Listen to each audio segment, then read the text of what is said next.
Guys രാവിലെ ഞങ്ങൾ എണീറ്റ് നിയോ ബേബി രാവിലെ തന്നെ കരച്ചിലാണ്. അങ്ങനെ ഉമ്മാർത്ത് വന്നിരുന്ന് ഫുഡ് കൊടുക്കാൻ വേണ്ടിയുള്ള തയ്യാറെടുപ്പിലാണ്. അപ്പോൾ ഫുഡ് കഴിക്കാൻ വേണ്ടിയുള്ള വാശിയാണ്. നിയോ ബേബിക്ക് പുതിയൊരു പ്ലേറ്റ് വാങ്ങിയിട്ടുണ്ട്, കുഴിയൊക്കെ ഉള്ള.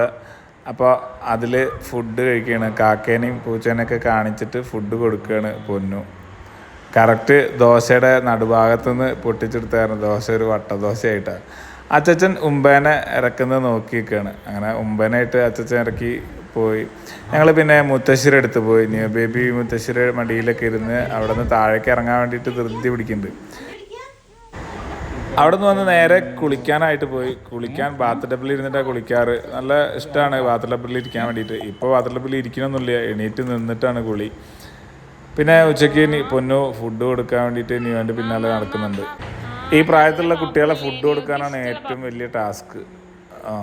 പൊന്നു ഇതാ നിയോനായിട്ട് വർത്താനൊക്കെ പറഞ്ഞിട്ട് ഇങ്ങനെ ഇരിക്കുന്നുണ്ട്. കാറ് പോണതും ക്ലോക്ക് തിരിയണതും കോഴിയുടെ സൗണ്ടും കാക്കയുടെ സൗണ്ടും ഒക്കെ നിയോ ഇങ്ങനെ കാണിച്ചു തരുന്നുണ്ട്. നല്ല രസമാണ് കേൾക്കാൻ വേണ്ടിയിട്ട്.